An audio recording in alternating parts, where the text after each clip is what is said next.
शिवसेना ठाकरे गटाचे नेते संजय राऊत यांनी आदित्य ठाकरेंवरील आरोपांवर प्रतिक्रिया देत म्हटले, तरुण नेत्यावर चिखलफेक करणे योग्य नाही. त्यांनी विरोधकांना इशारा देत राजकारणातील नीच पातळीवर जाऊ नये अशी मागणी केली. आदित्य ठाकरेंवर सातत्याने होत असलेल्या आरोपांमागे राजकीय कट असल्याचा आरोप त्यांनी केला. या वक्तव्यामुळे शिवसेना शिंदे गट आणि भाजप यांच्यात नव्या वादाला तोंड फुटण्याची शक्यता आहे. आता विरोधक या टीकेला काय उत्तर देतात याकडे सर्वांचे लक्ष लागले आहे.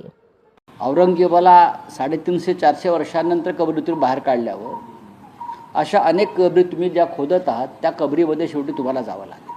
तुम्ही एका तरुण नेत्याच्या भविष्यावर, करिअरवर अशा प्रकारे चिखल उडवणं ही महाराष्ट्राची संस्कृती नाही. आमच्यासारख्या अनेक नेत्यांवरती हे प्रयोग झाले, अनेक नेते सर्वच पक्षातले, त्यातून तुम्हाला काही निष्पन्न झालं नाही तरी तुमच्या IT सेल्स, तुमच्या लीगल सेल्स हे काम करत आहेत.